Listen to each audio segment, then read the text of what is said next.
This podcast is sponsored by The Bell Ringer, a weekly newsletter providing news, tools, and resources on the science of learning, written by education reporter Holly Corby. The Bell Ringer features interviews with leading educators and researchers, as well as news and insights from classrooms and classroom teachers, investigating how evidence on teaching and learning makes its way into classrooms.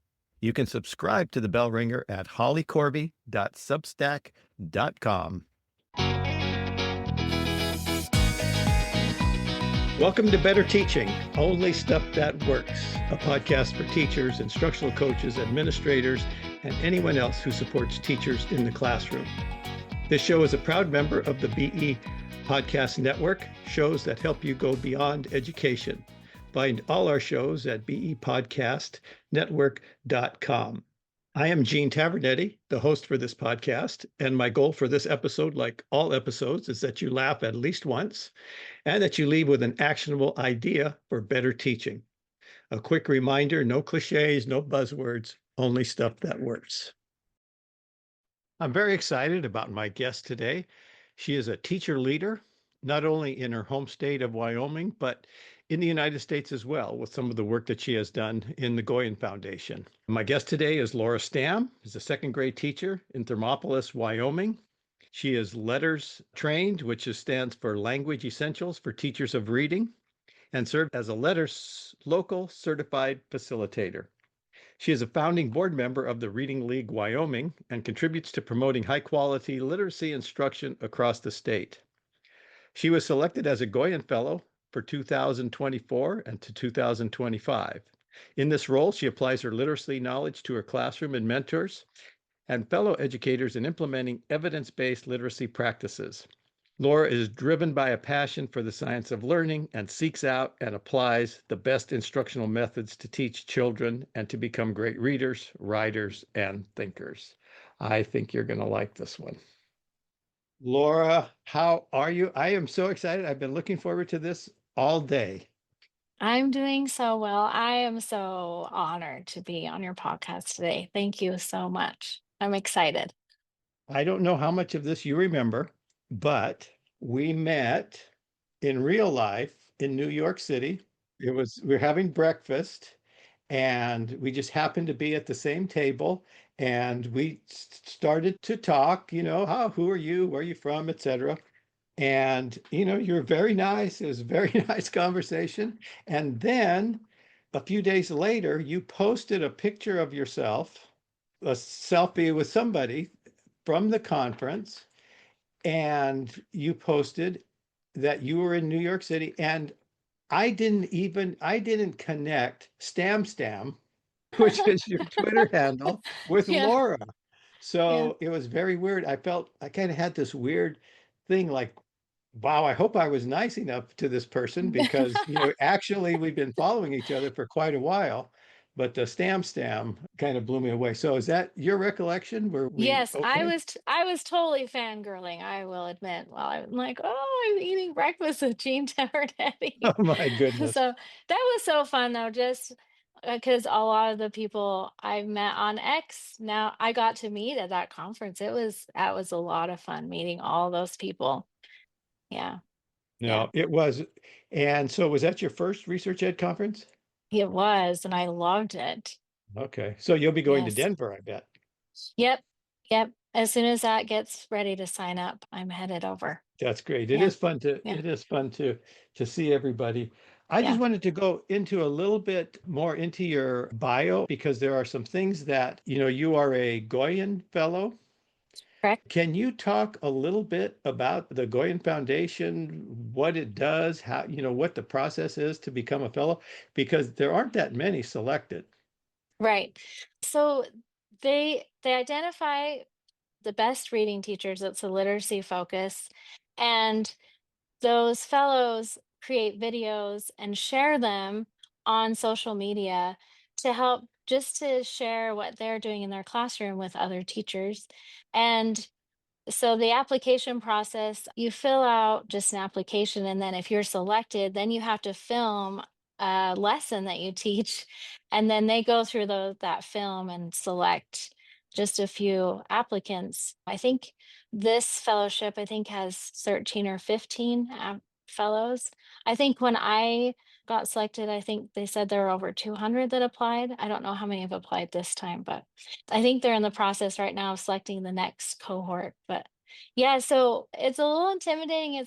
You're just filming yourself and hoping you get picked. But it's really you with the fellowship, you meet a lot of amazing teachers because we meet every month and we share stuff with each other. We have meetings every Sunday or once a month on Sundays too, and each of us present something specific we're doing in our classroom. So we learn from each other, and then what we're sharing online, we get to watch each other. And it's K-12, and it's reading and or general ed and specialist educators that get to be part of it. So you have this really nice mix of everything.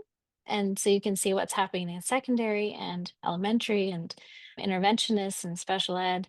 Then we even have a science teacher, how she's incorporating literacy in her science group. So it's really amazing the people that you get to connect with and network with, and then so much that you learn from all of them. So So how many videos have you posted like throughout the year? You have any idea? I was looking, the YouTube channel is Science of Reading Classroom. And I was looking the other day, and I think I have maybe 15 that I've done. A lot Wow. too many. But I and now I've started posting just on my own, just other things because I've been doing some math stuff, and I've been wanting to share that. So I just post that on my own. So I actually really like doing it now, which is Well, surprising because that's it, not how I used to be at all. well, it's not how you used to be, and I think it's a testament to the to your commitment to get better and to share, with folks, because a lot of people would not do what you have done, especially that many times, because people can be, I don't know if you know this, people can be critical. Yeah, no, it hasn't happened yet. I'm sure it will, but it hasn't happened. People have been very kind. But I just remember when I was first starting, I started watching some videos. It wasn't a lot, but there were people posting some videos of their classroom and their instruction, and how much I got out of what I learned from that, just because you can read about how to do something and you can hear about it on a podcast. But then to see how it's actually working in a classroom with children, I mean, it's raw and it's real, Yes, but they're still yes. able to do it. I think that has a lot of power for teachers. This is what a real teacher is doing in their real classroom. And so when I first started doing it, I just thought of how helpful it was for me. And these are not fancy videos, they're just, on their phone, and they're not professional, but it still gave me a lot to learn from. And so I thought, I'm not going to worry about it. I'm just going to film it. And I think it'll help other teachers because it helped me. I'm sure it has. I have heard other teachers comment not only about the content, but just thanking you for doing it, for being Oh, vulnerable like that. But that's not the yeah. only leadership things duties that you've taken. You were instrumental in getting the Reading League into Wyoming. Correct. Now, I can't take all the credit, but yeah, so I'm one of the founding board members of the Reading League. And we started, I'm hoping I get the dates right, because we just had our 1 year anniversary in February. So we started last February, but we started like the June or July before that. Anyway, we got it done super fast. I think it was 8 or 9 months. And because we wanted the Reading League and we knew how important literacy was. And so all of us collectively together, we just pushed it through. So that was a lot of fun. Because we're from all across the state, and we just got together, and Claudia Ladd is our president. She's kind of one that organized all of us and just found some really good, talented people to bring together. And so we've been able to do a virtual event almost every month, all kinds of, really good webinars. And then we have a conference in Wyoming, a literacy conference called Embracing Literacy. And we were able to do a lot with embracing literacy, and we're doing that again this year in June. So we help support that a lot. And so it's been really neat to connect with Wyoming teachers, especially in Wyoming, because Wyoming is really rural and really spread out. And so finding your people is a little bit more difficult. And Yeah. so the Reading League Wyoming is really helpful for bringing us all together and having that common language and really sharing what we are learning and doing and growing in literacy. Well, So, yeah. those both of those things I think are kind of indicative of why I wanted you to be on this podcast. And I think Oh, the well, thank overarching you. theme is that just being a learner, even though you're recognized as like, I want to get better. I want to get better. And it was, you posted something as stamps on Twitter. You responded to a podcast guest that I had on. And I think it was somebody who does coaching and instructional coaching. And then you made a comment, something like, boy, I wish I had a coach, or I can't remember exactly what you said. Yeah, something like I would love to have someone just look at my work and just really help critique and help me refine what I'm doing. That's what I Well, wanted. because of everything that you've talked about so far, I mean, you are exactly the type of teacher who I like to work with. I mean, it's so rewarding for me. And Oh, so good. I jumped on that right away. I contacted you right away and said, how would you like to do this? To do some coaching. And you said yes. Yes, I And so we did. st- we I said, start of we course. we started doing it. Well, the of course, and I kind of want to talk about that a little bit because not every teacher, not every experienced teacher is interested in that at all. So I kind of want to delve into a little bit about why you thought you wanted to do this, and then just kind of talk through to the process. Before we get started, I just want to say it was the first time, and I told you this, it was the first time that I did this virtually Oh, yeah. because I always do coaching cycles and I wasn't sure how it was going to work, but what made it easier is you have 50 videos out there and I was Right. able to see you. I Oh, was able to see you because I think that's something that I know that some teachers fear being coached because here some person is going to say they're going to help them get better, but they don't even know who they are. right. So that was appreciated to have that resource. And so we decided on a date, that we would get together and you had sent me a video. And Yeah. I remember, we got on the Zoom and I told you how Mhm. excited I was, you know, to do this. Do you remember what you said? No, what did I say? You, you said, well, I'm glad you're excited because I was in tears. Well, like you said, I've done a lot to educate myself because I just haven't had those opportunities. So those opportunities I've had to find myself. And so I brought a lot of stuff in and I've tried a lot of stuff. And I feel like I have this little modgepodge of stuff going on. But just even though I might be considered experienced, this analogy came to me, and a few summers ago, my father-in-law taught me how to paint a landscape. And something really powerful I learned from that experience is almost like you paint a little bit, and then he'd have me step back and look at the painting and as a whole. And then he'd say, okay, what can we do now? And then I go back in and I do something small. It wasn't anything big, something small. And I'd step back and just that stepping back. And so when you're a teacher in the middle of it, it's hard to see what it's hard to see that yourself. It's hard to step back and look at that. So I think however experienced or unexperienced you are, having another person stepping back and looking at that for you. And my father-in-law did the same thing. He would look at that for with me as well, and he would give me advice because he's an expert and a professional. Look at that, give me advice, and it was just little things like, okay, go, why don't you add some color here or add something here.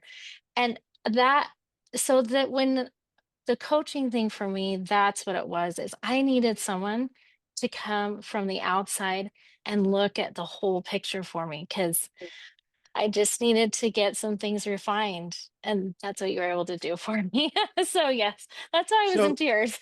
had you ever had any coaching before aside from what you had done, watching videos that you had done yourself? No, not officially. I mean, I've had, other teachers come observe and they give you feedback. And so that's kind of just the extent of like official of real observing, but not coaching, no. So that's Okay. all brand new. Okay. So if you could kind of talk about what your experience was, kind of walk through what we did and what you got out of it, what you took away, et cetera, et cetera. Okay, so we met, it's watched my video, but what was impressed with was all the questions you asked. And I'm going to mix a lot of things up, so hopefully that's okay. But you asked a lot of questions, and some of the questions that really impacted me were you had taken the time to look at the lesson, because I'd done a core knowledge lesson, and you went and looked up that lesson on what should be in there. So you knew what it should look like. You knew what that I had adapted it. And so you ask questions about that, like what was my thinking behind adapting that lesson? I also thought it was interesting that you wanted more than just one video. You wanted to have just so you could get an idea of what my teaching was like, not just in that moment. You also, I'm trying other things.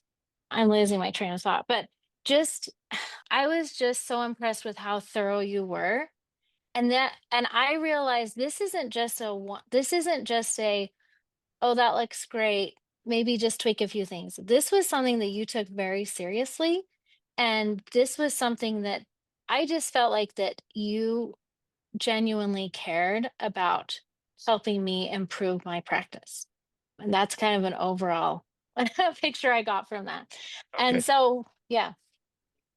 Well, I was just gonna say, as much as I, wanted to improve your practice or help you improve your practice, it's about improving practice. I mean, you're a nice person, but my goal is to help improve instruction. It's always a benefit, when you're helping somebody, who's nice. But were there any surprises in the type of feedback that you got? Again, since you didn't have any experience in coaching, were there any surprises in the types of things that we talked about? Well, I think we agreed on the thing I needed to work on was efficiency. But I was surprised you just gave me really actionable things I could do in my classroom. And you essentially gave me the FAST framework that you talk about in your book, but it was things that were really easy for me to take and apply to my classroom. In fact, I did it the next day. I took exactly what and I took a lesson and I adapted it right away because it was so concrete and so not simple. I wouldn't call it simple, but something very those aren't the right words, but just something very practical that I could apply right away. It wasn't ambiguous and it wasn't generic. It was specific, very specific feedback on this is what you need to do and this is how you do it. And but at the same time it would work with any lesson that I taught. So it wasn't like, okay, the next lesson you're teaching is this, and I'm going to tell you how to do that. You just gave me some really specific framework. I like the word framework to work with on and how each one of those parts works. Now, I don't know if you want me to go into all those parts, but Well, one of the Mhm. things I just wanted to reinforce or to make sure that folks listening understand, that was the importance of seeing all the videos of you and knowing what you did. Because what we're trying to do within that framework, take who you are and a lot of the structures that you already have and all the routines that you've done with your kids and just move them around a little bit, instead of doing it here, do this here, et cetera. Because I think that's one of the things that teachers are concerned about. They're worried about when they're working with a coach is like somebody's going to come in and say everything you do is wrong. And Right. that's not true. It's never true. It's never true. So, like I say, I think that's what you said, but I just wanted to reinforce that.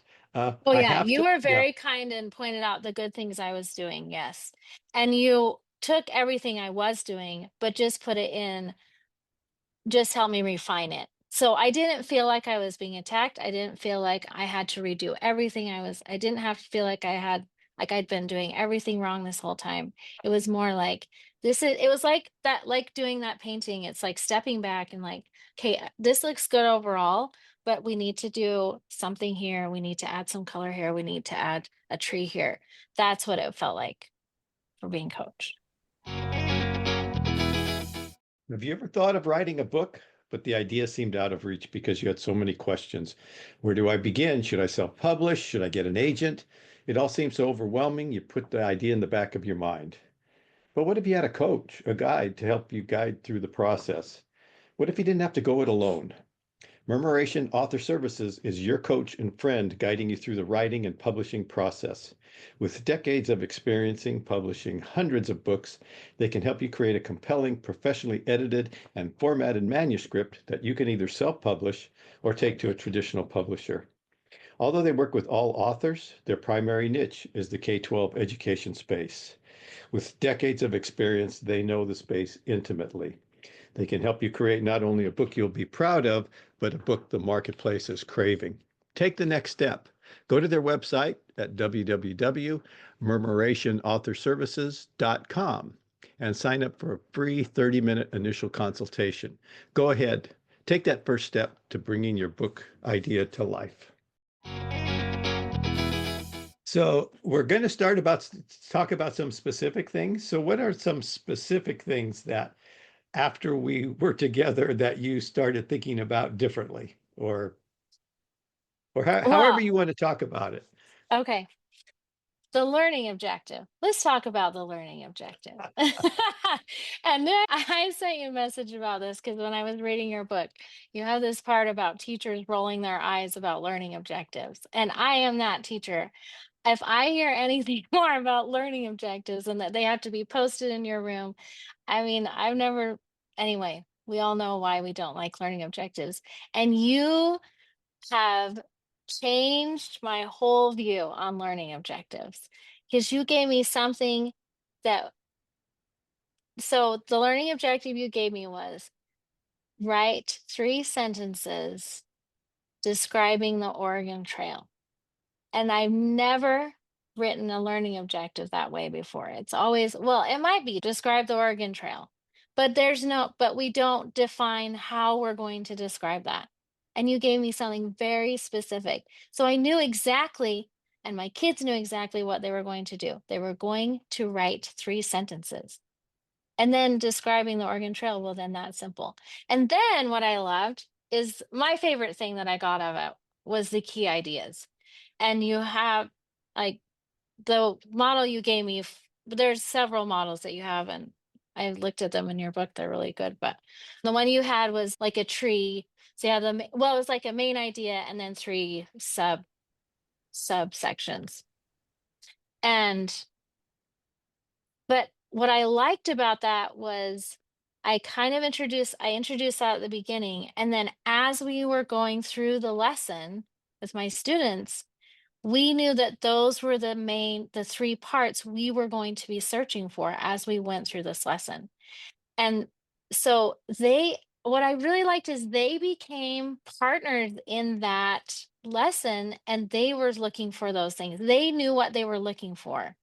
And I think that is so powerful for the students and the teacher because then the teacher knows these are the 3 things I need to be emphasizing. And I don't need to spend maybe so much time on this, but I do because I want to make sure these are the things that are important. So, and then as I was giving the lesson, when we come to one of those 3 parts, we'd stop and we just write some things down as a class and put that down. So that's all built for them. And then the other thing is the learning objective is the same thing as your independent practice. And so when it came to independent practice, we had built that key idea chart together and they could just take it and go without any And then if I need to support a few students, but the majority of my class is ready to take those ideas because we'd found them and we'd talked about them and we'd written them down. And it was exactly what we taught is exactly what they did in independent practice.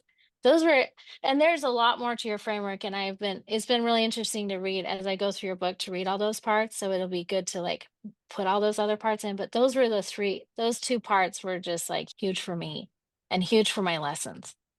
And I think, going back to what you had expressed as the main thing that you wanted to work on, and that was make the lessons move more quickly.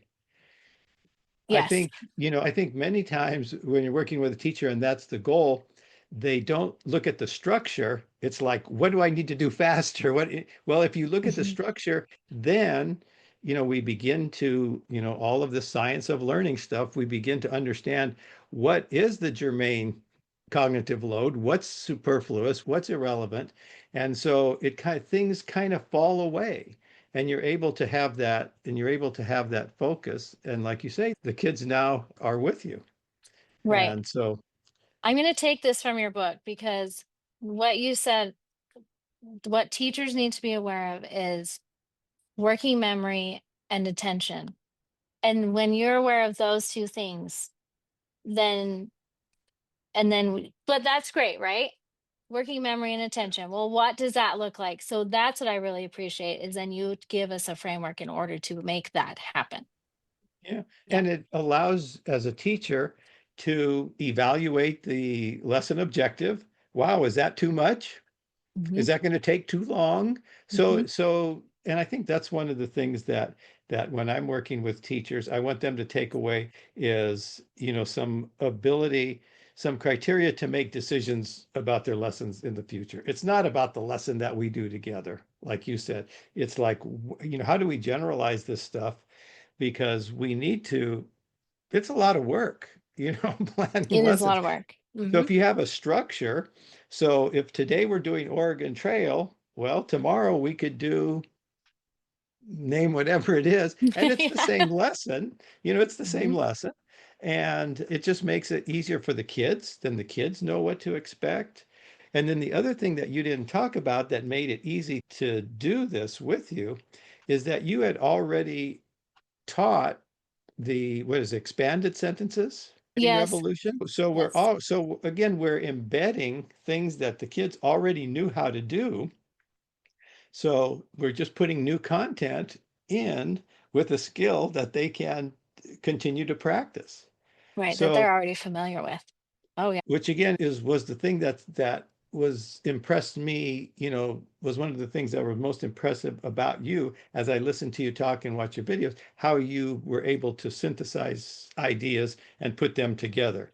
You took science of reading, science of learning, all of, writing revolution, all of these things, and you made them your own, and you made them a coherent lesson. Yeah. Something that was surprising though. So I this is the fourth year teaching this content, so I'm very familiar with it. I'm very familiar with writing revolution sentences or questioning and sentence stems, like because I have those built in when we're discussing the lesson, not just in writing and other things. But when I decided to do the fast framework for a lesson, I was really surprised how cognitively overloading that was. So the things that I just used to do automatically, I didn't script those parts because before I could just do them without kind of having to go through a script. But when I added that in, I wasn't able to do all those parts anymore. And that was really surprising. And so I kind of thought that would be interesting to bring up for teachers who are trying something new, especially if you're changing the whole way you deliver a lesson, that you will want to script all the things that you are used to doing in there as well, because it took all of my working memory, whatever you want to call it, to focus on that. And I couldn't just ad lib what I normally ad lib because I wasn't able to do that. And that was really surprising, but really interesting. And I thought that would be valuable information to know as a Could, teacher. yeah, could you clarify a little bit what you mean by script? Because That's another word that, we see the eyes roll, when we see a script, but this is something that you created. It wasn't a script that I gave you or anything. You, as a teacher, when you were going to teach this, realized something that made you create. Right. So my lessons are normally in a slide deck that I've built. And in the slide deck, I have questions built in, and they're in the slide deck so that I don't have to think about them. But I've done it so often that I actually don't really have to look at the questions on the slide deck. I kind of know what questions to ask as they come up. But I, because I changed the whole way I was delivering this lesson, I didn't even use the slide deck. I went straight from all my children have their own reader. So I just had a reader under the document cam and I followed the FAST framework. But because I didn't have those questions that were already written, and so even though I don't really need those questions anymore because I know them, because was also changing my lesson structure, I couldn't remember I couldn't just in the moment come up with really good questions to ask them within the lesson like I normally do. I don't know if I'm explaining that correctly. You are, So the yeah. scripting part is I needed to write out the questions and then that's it. So that was something you brought up in our second session was now I want you to give them when you have them do a turn and talk, give them sentence frames, and I hadn't done that first lesson because and that was part of it because I was having to focus on the change in my lesson structure. But it wasn't hard to add back in. It was just something that I actually had to write and think about, which I didn't think I'd have to do because I was so used to doing it before. So I think that's But important to understand something yeah. just because you're used to doing it before, if you add something new and big like that, it won't be easy to do. So you want to make sure that you have thought about that again and have that written out somewhere so you're not Well, having to think about it in the moment, I guess. just as, we can give too much to kids during a lesson, it's Mhm. easy to overload a teacher during a coaching cycle. And so I think what's going to happen now is you have this structure, and we had a couple of, coaching sessions. As you read the book, you'll see, okay, okay, and then you'll Mhm. be able to add that back. But you said, I'm glad I asked you to explain the scripting a little bit more because and you even said it, you're gonna hear those words in the book, okay? And that Right. is in the moment, it's difficult to come up with better questions. The questions that are in, and I don't mean to demean any curriculum or anything, but they're very right there questions. They're, for the kids. So how'd they get to California? Oh, they were on the Oregon Trail to get to California. What did they take to get to California? That's not, the kids are Right. way Yeah. more capable. Now, coming up with a question that they are capable of, where they have to think a little bit, those are harder to do on the spot. So Right. anybody listening, I don't want teachers to think, oh, now I have to script lessons. No, you're already using a PowerPoint. Put those good questions right in there, then you won't forget. But you're exactly right. That's the hard part, when you're doing it. Like, what's a good question here? Because if you don't, the default is the lower level questions and Right. uh Right. yeah. Yeah. Right. Right. Yes. I was reading a Substack, SOL in the Wild, I think is what it's called. And he had this quote in here, and this just really reminded me. This, I think, just really described the FAST framework really well. And it was he asked the questions: what do my students truly need to learn? And what do they need from me to change their long term memories? And I think that this framework, I think, really helps ensure that you're not just adding a lot of fluff for the sake of fluff and that you and we know that we need to be focused, but I think you just really help. This framework really helps actually put the focus on the focus. I'm not sorry, that's kind of a weird way to say that, but I just, Yeah, when I read you're those getting back to learning questions, objectives, aren't you? You're getting back to the right? focus. Oh my gosh. Yeah, but yeah, and because am I really truly? is what I'm teaching truly what my kids need to learn? And am I going to change their long-term memories in the way I'm presenting this? And so and that's hard. It's easy to say we need to do that, and it's hard to see it in action. And how do we really do that? Well, you know what? You said one thing. I want to unpack it a little bit. You said that you changed. We talked about your lesson. The next day you went in and you changed it. How did you say it? You changed it. You completely changed it. But you know what? If somebody watched you the first day and watched you the second day, I don't think they would think that. They wouldn't see that many things overtly that were different. But I think what was different is what was going on in your head, Right. how you Right. thought about it, because you had a preview with the kids, asked them a question, there was a learning objective. I mean, you went through it just like you had before, but there were some changes in your thinking, in your focus, and like what you just talked about, what do I really want them to learn? But it doesn't look different. And I wanted to kind of emphasize that because I think when teachers hear, oh, they want me to do everything different, you know what? You're going to find out you're going to be able to take what you do and it's just moving a few things around, tweaking, a lot of times it's emphasizing one thing and de-emphasizing something else, that you like to do, or moving it to another lesson or something. So do you have any advice for teachers who are hesitant about being coached? Oh my goodness. Well, you should embrace it. Because it is intimidating, especially if you're not confident. And I don't, and teachers aren't going to say they're not confident, but we're all very, we're all very sensitive to being criticized. I mean, that's just being human, I guess, too. And so, but a really good coach isn't coming in to criticize you.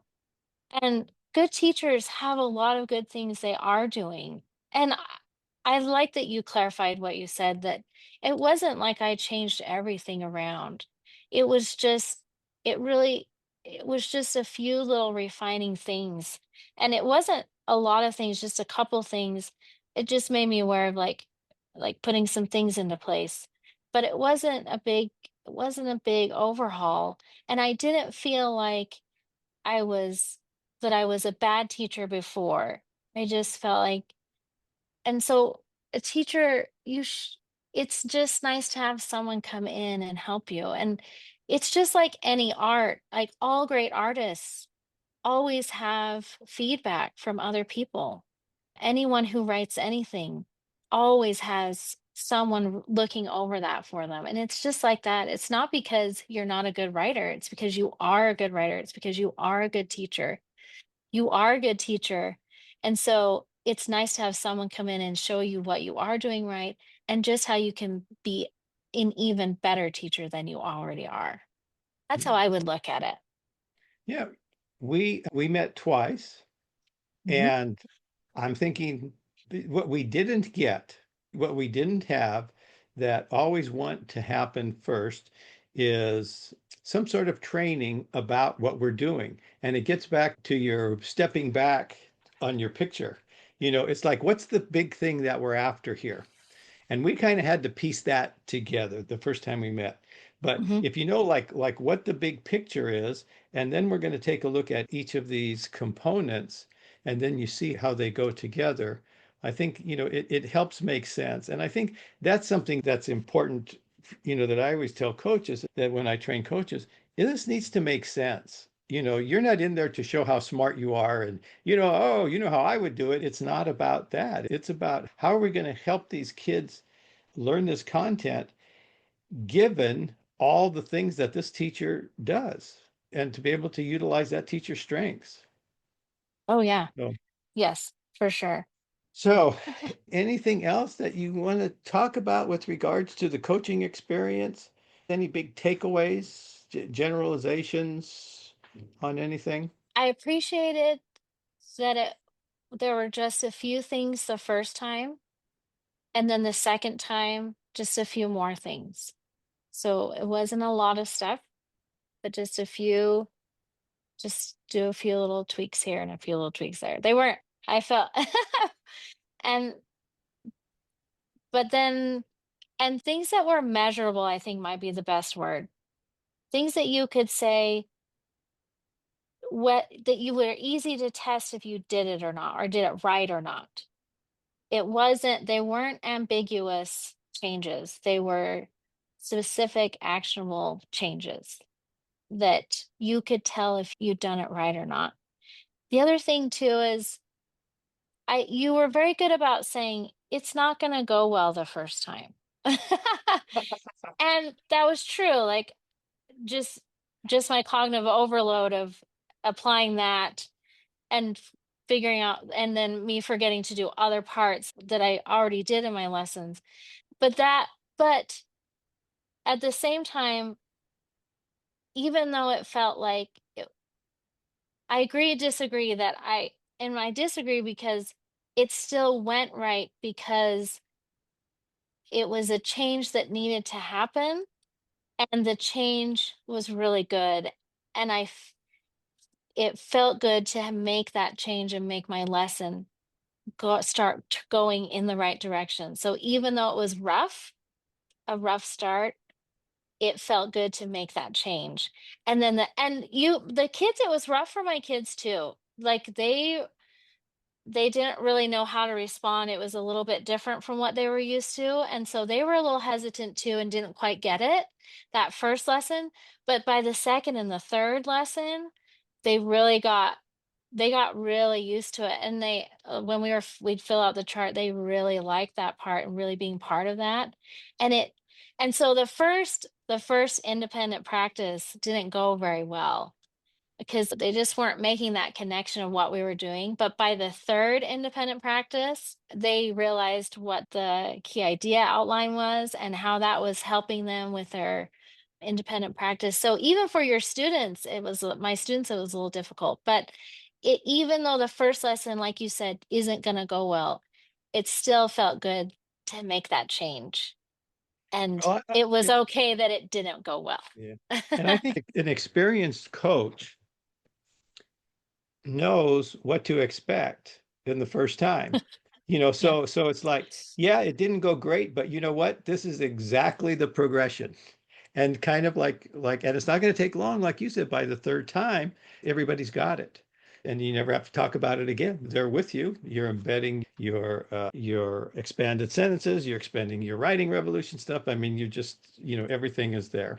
So well, it was really fun working with you, Laura. I got to say, and I can't wait to have more conversations with you as you go through the book, Oh, uh, yeah.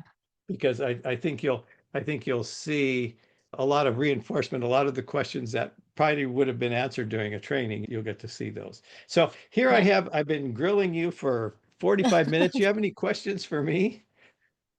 Okay, so I am totally stealing this question from Craig Martin, but I really like this question. And I'm going to tweak it a little bit because I know that you're a coach, but you used to teach, correct? Is that Mhm. correct? Yes. Yeah. So I want to know what your favorite failure was from when you were a teacher. And the reason I ask is because I think it's a relief for teachers to know that experts, the experts were not always experts. So that's why I want to ask that question. Well, I appreciate you asking that, and I understand why you asked that, but I didn't know this at all. So, a PE teacher, I was a cliche. I wanted to coach. I didn't Oh, want to okay. teach. I wanted to be a Oh, coach. The irony was that I was a really good teacher. That was my strength as a coach. oh, wow. Teaching techniques, putting things together, you know, stacking our things that we have learned so that we could perform. But I didn't know how to do that in the classroom. And I'm just going to say the whole classroom experience is like PTSD. Okay. I can't think of anything that I would say, man, I was really good at this. But you know what? I knew it, but I didn't know how to do it. But let me tell you as a coach, okay, I can tell Okay. you what failures as a coach. And that is, I have several guidelines, several rules, okay, that are important to follow. One of them we talked about at the beginning of this when we were talking about the coaching was to be sure that I have seen the teacher teach. I've been in the classroom. I know, how just kind of a little bit how they operate as a teacher. When I have broken that rule and tried to give advice before seeing that teacher, all these wonderful things that you said about the experience, that never had a chance to occur because there was a wall, up right away. You don't know me. How dare you tell me how to do this? And I don't even know if what I was saying was right, in retrospect, because I didn't do my preparation. So it's, how is that analogous to teaching? There are some things you got to script. There are some non-negotiables that if you don't do that, you're going to get to the end of the lesson and go, darn it, I know I needed to do that, but I thought I could get away with it. So I think it's that. And I've had times, again, analogous situations like being too cute. And I think elementary teachers, if we're not thinking about cognitive load, it's real easy to get cute.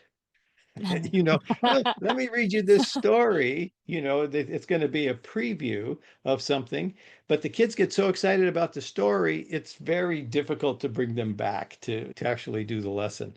I remember one time I worked with a really good teacher and lots of good things, and there was just a couple small things to talk about. And so talked about all the things that had gone well, talked about how he thought about it, and do you always do this, yada yada yada. And then as a joke, I said, well, you know what? They're going to take my test license away if I don't have, give you one idea about how to get better.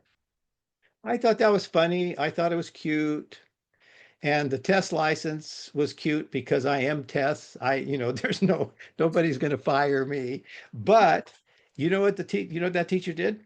What? Went straight to the principal and told the principal, all this guy is doing is looking for what's wrong. Oh, And so I learned not to be too cute. You know, I learned to have my script, you know, like the questions that I asked you at the end of the lesson, it's the same questions I ask every time. Because I know it works. And kind of the same thing, you're going to have those concept maps and you're going to use them all the time because you know they work. So how would I bottom line that with regard to failures is know what works, don't get too cute, and if something doesn't work, then you know what to go back to. But I don't, I've been around a long time, Laura. I mean, like I've just been doing coaching for over 20 years, you okay. know. Nice. So when somebody asks me, "Oh, when did you teach?" Geez, last century, sometime.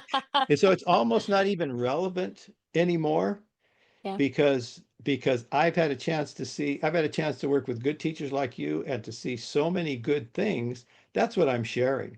I'm not sharing what I did because I'm not nearly as good as most of the teachers that I work with now. Oh, nice. No, that's really valuable. That's really valuable just in, yeah. Well, and there is a lot of correlation between coaching and teaching, and I think that's really valuable. And I think, like what you said about being cute, and you did kind of apply that to a teacher. Yeah, sometimes we want to be cute, but it's not really helpful. And so we just need to, yeah, that's great. Thank you. Yes. To get Yeah. them to focus. Yeah. Laura, it has been wonderful. And I didn't call you Sarah one time Oh, today. good. Yeah. Good job. And yeah, it's been great. Let's stay in touch. And Absolutely. Yeah. Thank you. if you're enjoying these podcasts, tell a friend. Also, please leave a 5-star rating on Apple Podcasts, Spotify, or wherever you listen. You can follow me on Blue Sky at G Tavernetti, on Twitter, X at G Tavernetti, And you can learn more about me and the work I do at my website, tesscg.com. That's TESSCG.com, where you will also find information about ordering my books, Teach Fast, Focused, Adaptable, Structured Teaching, and maximizing the impact of coaching cycles.